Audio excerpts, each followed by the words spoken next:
Saudara, jelang Idul Adha, tradisi megang tak bisa dilewatkan. Namun bagi warga kurang mampu, hal ini menjadi beban tersendiri karena harga daging yang tinggi. Tradisi megang di Aceh disambut semarak, warga memadati pasar-pasar daging untuk kebutuhan Idul Adha.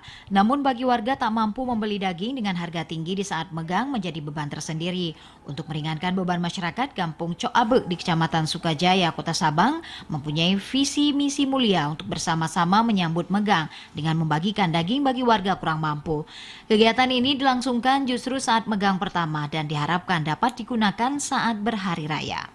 Supaya warga yang ini dapat merasakan dahulu, mereka tidak gundah hatinya ketika menghadapi Lebaran ini.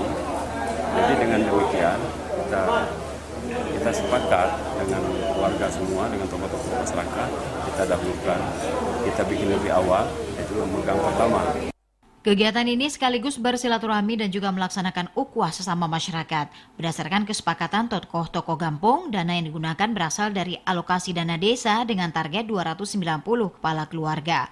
Pantauan TVRI, masyarakat bahu-membahu memotong sapi dan juga membagikan daging yang dilakukan mulai pukul 7 pagi. Dari Sabang, Mahfud Taher, kontributor TVRI Aceh melaporkan.